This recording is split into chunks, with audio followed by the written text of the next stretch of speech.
You're listening to the Primal Happiness Show, a podcast dedicated to helping you thrive in this crazy modern world. Every Tuesday, we explore the nature of how our minds really work, what exactly the human animal requires to thrive, and how we can live happier and more fulfilling lives.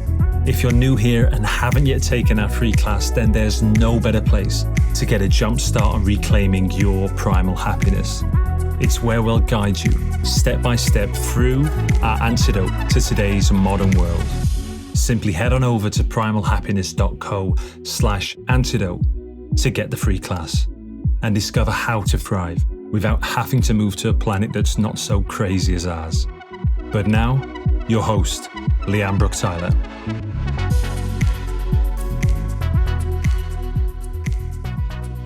Hello, my beautiful people. A huge warm welcome back to the show. In today's crazy modern world, men and women are living shallow, disconnected, and unfulfilling lives. So we created the path for those who are ready to reclaim their wildness and actualize their deepest gifts. The next crucible opening is Waking the Wild Sovereign, and it's already almost full. There's only one space left. So if you are feeling the call to sovereignty, to actualize your inner king or queen archetype, and to fully live from your soul, then book your call now to see if it is indeed aligned for you to join us. And you can do that at primalhappiness.co/WTWS. We don't have any other offerings for you to walk the path awake in the wild just now, but if you want to be the first to hear of the next opening, make sure you're in our Facebook group, facebook.com/group/primalhappiness, and subscribe to the Moonly News, our newsletter at primalhappiness.co/moonly. This week's show is with my fourth time guest, Chris Lüttichau. Chris is the founder of Northern Drum Shamanic Centre, a UK-based educational organisation offering a renewed perspective on traditional shamanic and medicine teachings and a safe grounding from which to learn them, established in 1998. In this show, we spoke about, honestly, it's got to be one of the best topics in the world. Soul. We spoke about soul from a shamanic perspective, what it is, what our cultural lack of awareness of soul is creating in our lives, the possibility of living a more beautiful life from soul, and how we can bridge that gap. It was such an amazing conversation. We went so deep, and I'm really, really excited to share this one with you. Let's dive in. Hello, Chris. A huge welcome back to the show for the fourth time, I think it is, isn't it? I think it's the fourth time, yes. Thank you. Well, it's great to be here again. We just can't stop doing this, can we? It's not many people I've had on 4 times, especially in such a short space of time, but we just keep finding something else that we have to talk about at the end of as soon as we end, we're like, we need to talk about this next time. So and this feels like the topic we've been leading up to. That has been the conclusion every time, yes, that we need to go on to this next topic, yeah. I'm not complaining. So today's topic, it feels incredibly timely and synchronistic. I'll share more as we go, but when I looked in my diary and realized I was speaking to you on this topic this morning, I was just smiling to myself, like the timing of this just couldn't be more magical. But I'll share more about that in a moment. Where I'd like to start is, we were just saying the word soul has almost as much baggage as a term like God. There's so many different views on the word soul. It's kind of used and misused in so many different ways. And I guess that's really where we started that intention of, look, let's do an episode dedicated to that topic, and very specifically from the shamanic perspective, which I would say is probably where the understanding of soul for humans as a whole originated from. My sense is that when we're talking about these things, really all magical and spiritual traditions kind of originated from shamanism. So we could say if it's not too much of a stretch. Like I would say the shamanistic definition of soul is the original one. Yeah, good point. Every shamanic culture, all native cultures have this concept of the soul. And in the shamanism, it's a very fundamental thing to understand what the soul is. And if we first take the modern world, the word soul is connected to the Latin word anima, which Jung also talks about as the soul. And it means a wind. And that is really a clue to the shamanic understanding of what the soul is. So when you look at shamanic cultures worldwide, you will find that apart from the fact that they all operate with the concept of the soul, they see that the soul is complex. And you could say that they all have at least 3 aspects to the soul. And the main aspect, which is usually what is understood by what the soul really is the free soul. So that means that there is a soul within a human being, but also animals, and other beings as well, that has freedom to leave. So the soul can leave the body and then return to the body. The free soul can do that. So that's the first aspect of the soul. The second one is what we could term the vital soul. And that is basically the part of the soul that enlivens the body, that gives life to the body. And if that part of the soul leaves, then the body dies. Mm-hmm. So that one needs to be there in order to keep the body alive. Essential is a pretty good description for that.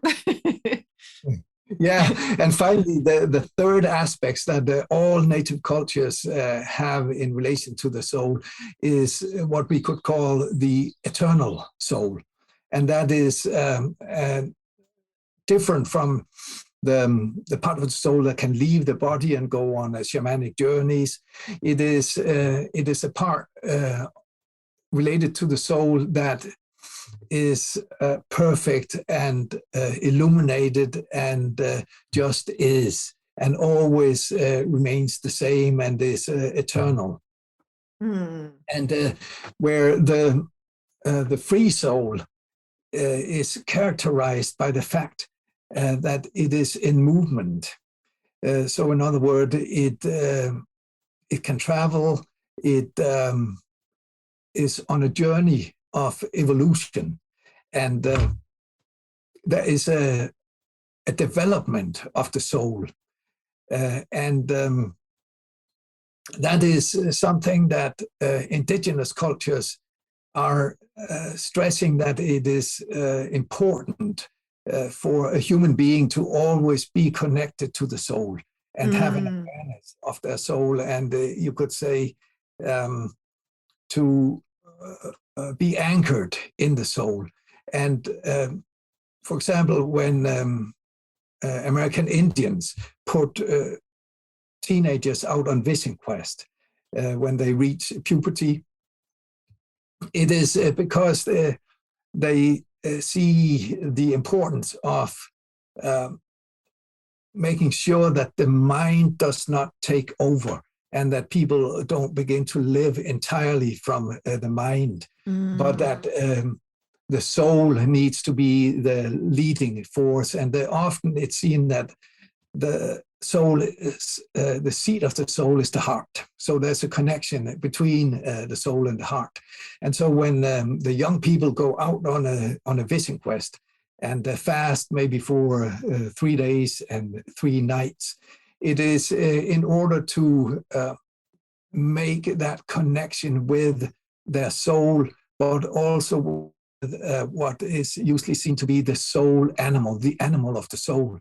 So that is the power animal, which is seen in many cultures to be a reflection of their soul. So the animal exists outside of the individual, but a person's power animal also reflects their soul. And by making that very strong connection in a ceremony when they are teenagers, then what happens is that that human being then is kind of aligned with their soul and begin to walk a path where the soul is the guiding force. And in that way, they don't become separated from the source. They don't become separated from their true self. They don't become separated from nature. And all of that happens because they are aware of their soul, and the soul then connects out into those realms there. Wonderful. Thank you so much. That was you've led on so nicely into really, I guess, the reason we're having this conversation. But before we go there, as much I'm kind of raring to, I wonder if it'd be helpful, particularly for listeners that perhaps have some understanding of some of the things we're talking about and are wondering kind of like, how does this connect to, again, from a shamanic lens, we might talk about the upper world, middle world, and lower world.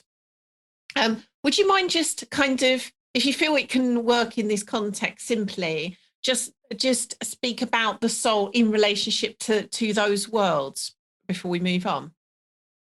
Yeah, okay. Well, there are a couple of ways that we could look at that. And one is that the soul is seen in many cultures, many shamanic cultures, to reside in the upper world, and has to do with higher consciousness. And then if we go back to what I talked about with the eternal soul, which is whole and perfect already, but in order for there to be development, in order for there to be evolution, then there is a descent from the upper world into the middle world, into the world of the human, so that the free soul can experience and learn and grow in the middle world through limitations that are not there in the spirit world, in the upper world. And that is then a long journey that leads to a full awakening, what some shamanic tribal cultures called the flowering, where the flower opens up and blooms. And in India, it's called enlightenment. And when that takes place, then the free soul then can return back to the eternal soul, which already is whole and perfect, but it returns with a quality of individuality. So that is one of the things you could say that is characteristic for the soul, is that it's unique, it's individual, where the eternal soul doesn't have that individuality in the same way. It just is and is whole and perfect. And then in the middle world, when the soul is in the physical dimension, it will also go into the lower world, and the lower world in that context is all that which is hidden, all that which is under the surface of the earth. And that is where the primal energies reside. That is where the primordial powers are. And everything hidden for that matter. So that is one of the ways of seeing it, that the soul has access to the three realms, upper, middle, and the lower world. Wonderful, thank you. Oh, so within what you were describing when you were talking about how traditionally the way that connection or understanding, awareness of soul has held, it's like so important. It's vital that people have that understanding and living from that place of being guided by the heart. I was seeing yet again of like, oh my goodness, this is why we have to have this conversation now, because what you were describing about, otherwise, people could be just living from their mind, that's us now as a modern culture, isn't it? That, that's literally what we are living out right now. And at the end of our last show, I can't remember if we were still recording when I said this to you, but we ended up on a conversation where I was sharing that I'd had a clear message from my guides that what's needed right now is just more of us having that awareness of soul, living from soul, and how that alone would provide answers to the most challenging questions of our times. And since then, I just kept seeing how, the truth in that, the necessity of that. And I mentioned just before we started recording, I was on some completely random rabbit hole, nothing to do with Jung at all. And I saw this piece in a book that was about him. I'll read it out quickly because, again, I think this is just so, oh my goodness, like for me, it was just like, of course. And it said, in the closing remarks of my first book, White Bird, Black Serpent, Red Book, I noted that Jung had admitted that he felt he'd failed in what he considered to be his principal task, to awaken people to the fact that they have a soul, which he likened to a treasure buried in a field. I suggested there was no failure on Jung's part. Rather, the failure was on the part of others for not having fully realized what his life's work was really all about. And that took my breath away. I just thought, I can't believe, knowing his work as I do, loving his work as I do, that I'd missed that too. Even though I was simultaneously having the same realization, I had completely missed that was what his principal task was. But it was reading, I was just like, of course it was, because that was, he was doing it. He has been doing it. And that just like, I only read that last night. And then, as say, the fact that we were then having this show, recording this today, I was just like, the perfection of this. It's just so magical. And again, coming back to the reason that this is such an important thing is that is what we've really lost connection with, lost the awareness of culturally, is that we even have a soul. Yeah, absolutely. And the fact that in the West we are ignorant in relation to the soul basically causes us a lot of problems. Because the moment we identify with the body and the mind only and think that we are our opinions and our beliefs and we are the physical body, and we are separate from the soul, from the source, and from the divine, then what happens is that there is on a deep level a sense of separation and being unfulfilled. And that sense of not being fulfilled then means that we are seeking something, but we don't know that it's really the soul we are seeking. So we are seeking it in the outer world instead. Oh my goodness, pause right there. Like, that's just sent chills all through me. What you've just said there is it's just brought tears to my eyes. I'm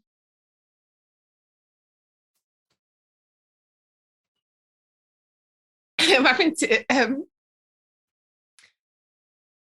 what you just said there, we're all seeking something, but what we don't realize we're seeking is our soul. Like, Yes. Yeah, but that is what is happening, and we don't know. So because we don't know that that's what we are seeking, then we seek it, for example, in consumerism, or in pleasure, in form maybe of food and objects that we buy, and the accumulation of material goods and so forth, that can give us a little bit of pleasure for a little while, but it never fulfills us. And that's why we keep seeking more and more and more and more. And so we have developed a culture which is so based on materialism. And the consequences then is that we become destructive. We become destructive in relation to the earth and the resources of the earth, other life forms. There are animals, species, and plants and trees that are becoming extinct because of our search for the soul, but we don't know it's a soul, so we are kind of seeking in the dark, and that has led to a lot of destruction, and it can also be, of course, destructive for the self, in the form of, for example, if alcohol or drugs gives a little bit of fulfillment, and then if you then need more and more and more and more, then that is a path of destruction. So that is what indigenous people traditionally teach their young at puberty, that what you really are seeking is oneness with the soul. It's coming home to your soul. So they would say, don't get lost in the world. Yes. And thinking that is what you need in order to be fulfilled. The only true fulfillment is to come home to the soul. Yeah, so beautiful. I want to add another place that we seek to this that will be particularly familiar to many listeners of the show, which is very much been my path. First, I kind of journeyed with, so many of the things you're speaking about, that search for fulfillment, for meaning, for connection, took me out into the material world. Perhaps I can find it in, career success, or, all the different things that you've been talking about. And then I had a kind of, you could say, like a spontaneous spiritual opening, and then spent many years on much more of a kind of ascension path, where I was really in that kind of like going directly upwards to the upper realm, upper world. And many of our community have done just that. They've gone, okay, the answer isn't seeking out there in the material world. It isn't about the mind. It's about going directly to source. And that very much can feel like, okay, I finally got the answer. That's all I need to do. And really still miss what we're talking about here, the deep importance of the soul. And really specifically, and you named this right at the beginning when you were defining the soul, that unique aspect of the soul. So they may not word it like this. They have a sense of that eternal aspect of the soul that's, part of all that is, but are really missing that unique spark of the soul that came here to have the experience it has in this lifetime. And so it seems to me, hence, really that's informed the work that we're doing, Wake and Wild, where there's a real understanding that all three paths, we describe it as kind of the path of, spirit, the path of soul, and also the path of sovereignty, which is that kind of maturing to like pure true adulthood. All three are necessary, because alone that you're going to be missing an aspect of the experience that we came here to have. Yes, absolutely. And you could say that an image of the soul is, for example, in South America and Mexico, they still occasionally find gold treasures that have been buried in the ground. So at the time of the conquest, when the Spanish came, the indigenous people managed to bury some of the gold, which didn't have material meaning for them. It had spiritual meaning, and gold is an image for the soul, and so that some of that gold that has been found now and dug up has been in the earth, covered by dirt for 500 years. And when you take the dirt away, then the pure gold is there intact. So it doesn't corrode. It's not. It never changes. It is pure. And that is an image of the soul. So when we forget about our soul, it is kind of like the dirt around the gold. And we begin to identify with the dirt. And we don't realize that who we really are is the gold that is hidden underneath the dirt. And then the three paths that you were talking about, they basically brush away the dirt and clean the gold so that it comes out and begins to shine again. And we then awaken the remembrance of who we really are, that we are that gold, that purity. And that is our true essence. So that's why that's why gold is seen to be precious amongst indigenous people. It is not for the material value, it is for the quality, that it never rusts, it never corrodes, it's always pure, and that is the image of the human soul. Oh, I love that. Thank you for sharing that.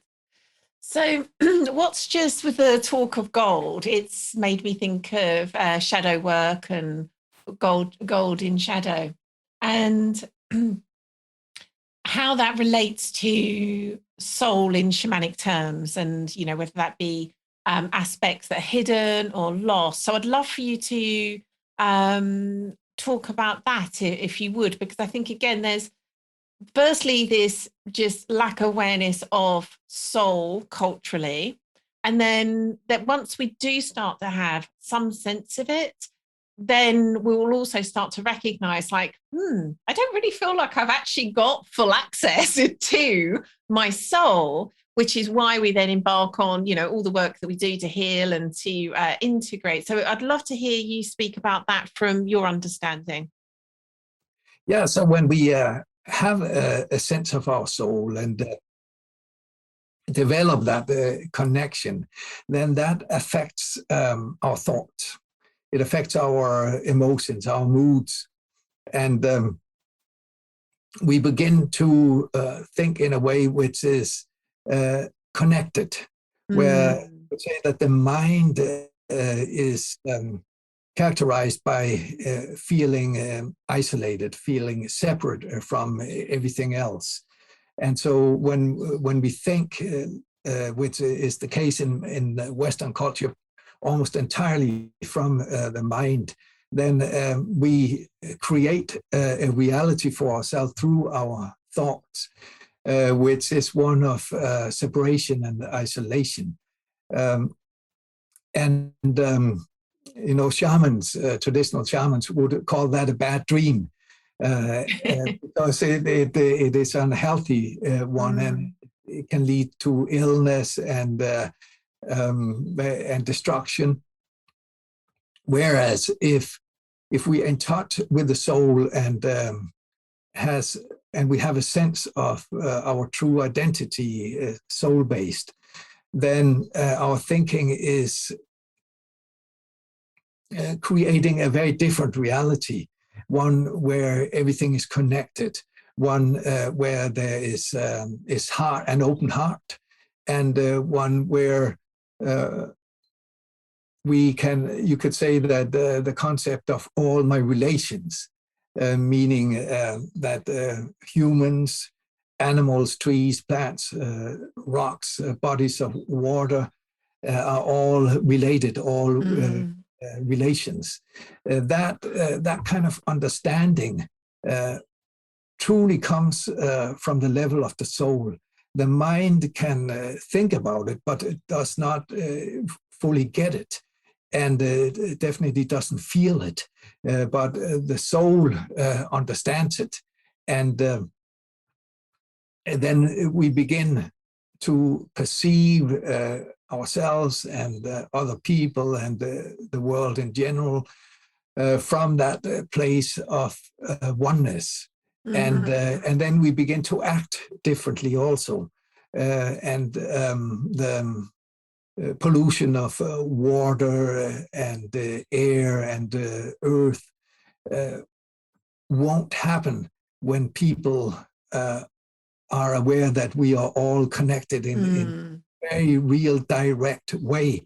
We may understand with the mind that we are connected and dependent on each other, but to really feel it and experience it, that is on the level of the soul, and that is what makes the entire difference. And that is why indigenous people, they live from that place. And you mentioned Carl Jung, the Swiss psychologist. He, when he came to the United States with Freud, they journeyed by ship together and came to New York. And Freud stayed there where Jung went on and visited and lived with American Indians, Native Americans, and learned from them. And there was one episode he describes where he is standing with the shaman, the chief. His name was Mountain Lake, and they were wrapped in blankets and standing on top of the adobe houses every morning, waiting for the sun to rise, like everybody did that in the village. And while they're waiting for the sun to rise, suddenly the chief, the medicine man, turns to Jung and says, we think Westerners are crazy because they think with their heads. And Jung writes that he was perplexed. He didn't understand that. And he said to the chief, of course, we do think with our heads. What do you think with? And the chief didn't say anything. He just took his hand and hit his heart. He showed Jung through that kind of sign language where native people think from, which is the soul, which is the heart. And Jung then continues writing that after this shaman chief there had shown him that, he said he had a kind of a revelation about how the Western culture had taken this kind of sidetrack out into a desert, into barren land, because we had begun to only think with the brain mind, and how that had cost us very, very dearly. We had paid a very, very high price for that. And whereas many indigenous culture, they had kept the heart and the soul connection and their perception of reality, which is based on seeing that all life is one, and we all related, and we all kind of brothers and sisters. Oh, beautiful. Thank you so much for sharing that. I've heard that story before, but you really brought it to life. So I'm so glad that you shared that. Wonderful. Thank you. I'm wondering where would be most useful to go now. So what I feel we've done is spoken about the kind of like where we are culturally now. We've then spoken about the possibility, you know, what could it be like if we were back in connection with soul and living from that place, and the different kind of choices we'd be making if we were. And I feel like it'd be lovely now to speak about, you know, what bridges that gap what creates us from being disconnected to soul to, I mean, again, it's connection is sometimes a weird word to use because it feels to me that the connection is there. It's just awareness of the connection, but still, what allows us to move from where we are, bereft of soul, to where we could be, which is that possibility of living, being absolutely guided by our heart connection to our soul. Yeah, there are definitely steps taken in that direction in the modern Western culture now. Shamans traditionally are seen to be doctors of the soul or specialists of the soul. That's one of the way shamans are defined. And the interest in shamanism that has emerged here in the last 30 years or so is one of the ways that can lead to a connection to the soul and building a bridge. And that is, of course, based on that there's that longing we talked about before, that we have a longing to return to the soul and realize who we truly are. And so shamanic work is very much about that. When people go to shamanic workshops, they learn about the power animal. And I mentioned earlier that traditionally it is seen that the animal, your main power animal, is actually a mirror of your soul. And it has also some of the qualities of your soul. So that is... shamanic work is definitely a bridge to coming back to that way of living. And any spiritual path can potentially do that, as long as it is heart-based, and as long as it is really seeking to come truly home to oneself, and it doesn't kind of become mind-based and leading to something that isn't really maybe the essence of what spirituality is. So there are, I think in the West we need to be careful in when we do spiritual work, that we remember the essence of what that is, and it is to come home to the true self, and not take it into directions where it maybe has to do with in some cases ego and strengthening the ego and inflation of the ego. That is a sidetrack, and then we need to come back and follow that path which lead to the true identity. Yes, beautifully said. I think that because we're already so trained to approach life from our brains, as you were saying earlier, I can see certainly personally this is true, and I know from again many of our community, because we're wired that way, there can be this real latching on to forms of spirituality that work really well from a mental perspective, whether it's like that jump into, oh, okay, I can just approach this from a very almost what would be the right word, like sort of neutral, sort of stripped of humanity, stripped of, like, you know, the blood and the mud of the human realm, and just go directly to that, which works so beautifully for, again, those of us are so wired to focus on life through our brains. I can really see how, like, that works really well. and doesn't allow us to really come home because we're kind of like jumping away from home to get there. Yeah. Yeah. Yeah. And the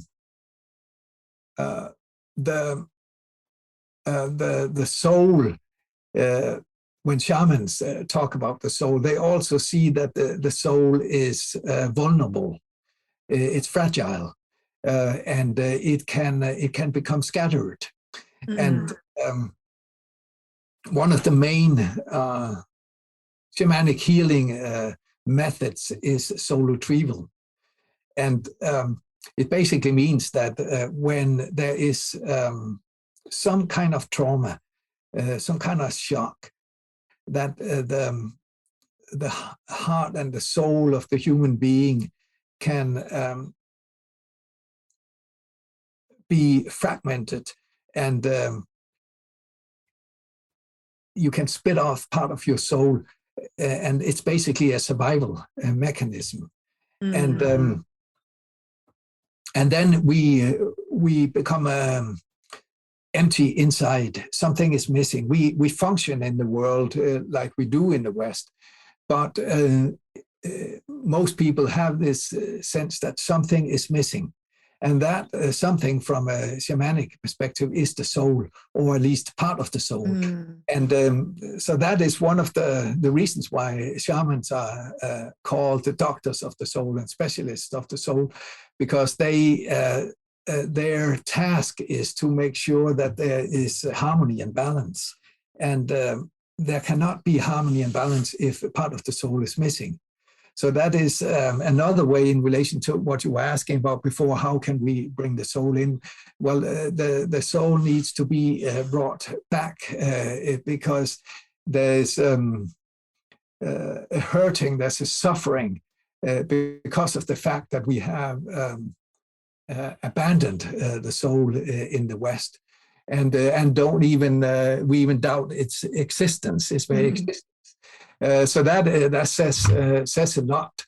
And so I suppose the first step is to realize that the soul is real, realize the reality of the soul, but also that it is the only place where we can become full. So a soul retrieval can happen on an individual level. That's how shamans usually work. But it can also be needed on a collective level, for example, for a nation, and what we are talking about now, for a whole culture, like for the whole Western culture, it's like the soul needs to come back. And that's why when the pioneers who went to the Americas and other places, when they met the indigenous people, the two cultures did not understand each other. They misunderstood each other. They couldn't communicate properly, simply because the indigenous shamanic way of seeing and communicating is based on the soul, and where the Western, the pioneers came much more from the mind, and so the two cultures clashed, and the results have been devastating, of course, for the indigenous cultures, but in a hidden way also for the Western cultures, because we have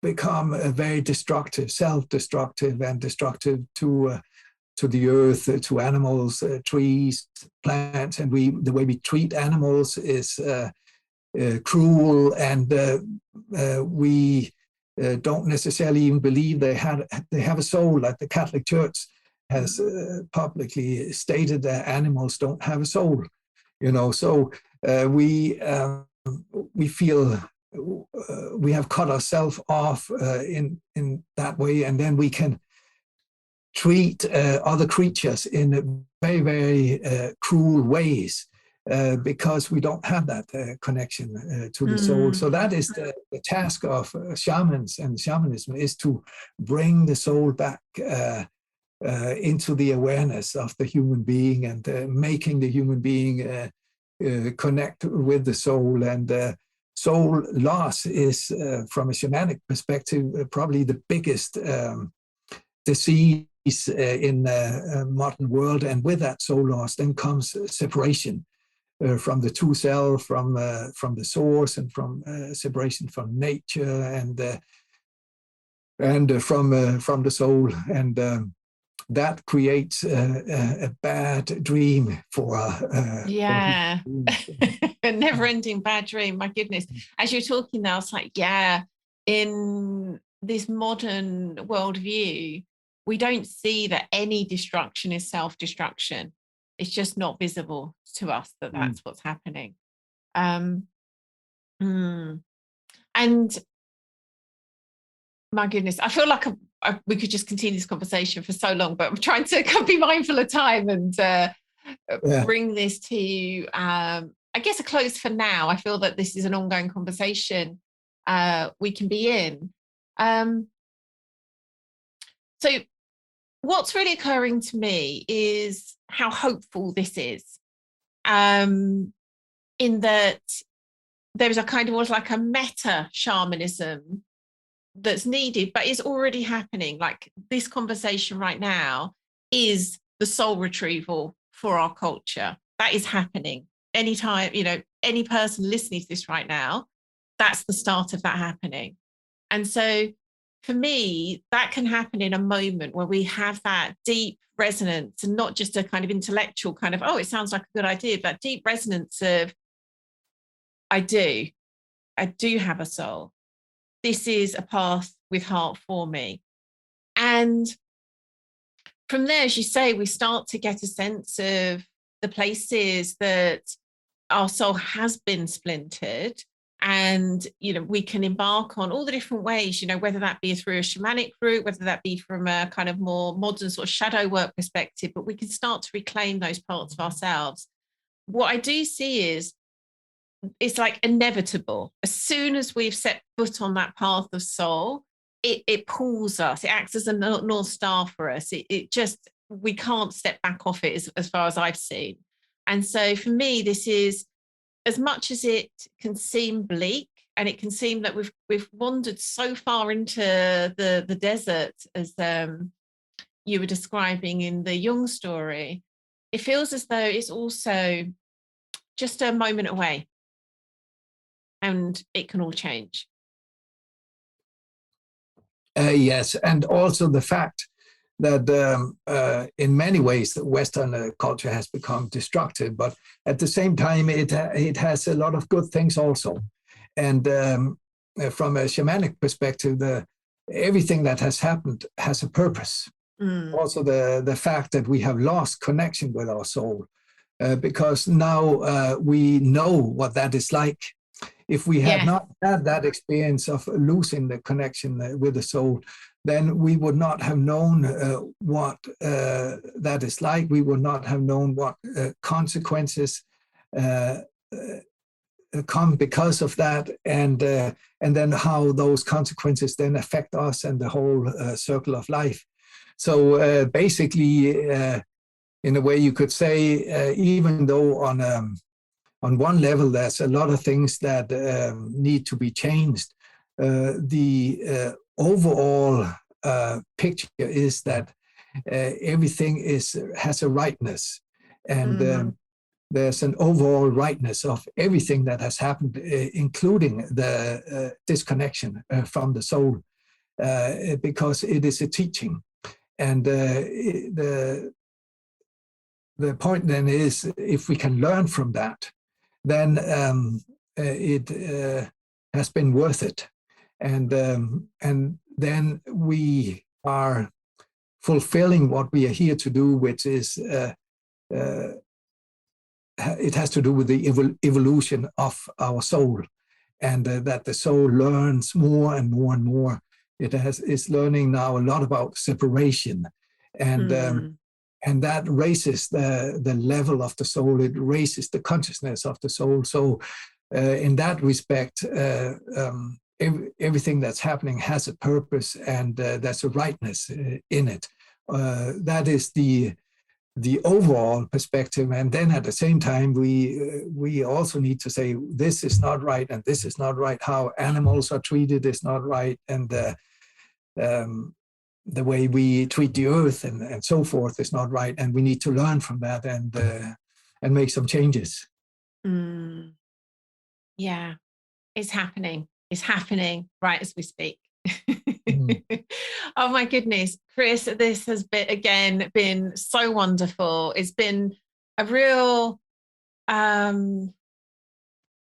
can't think of quite the right word.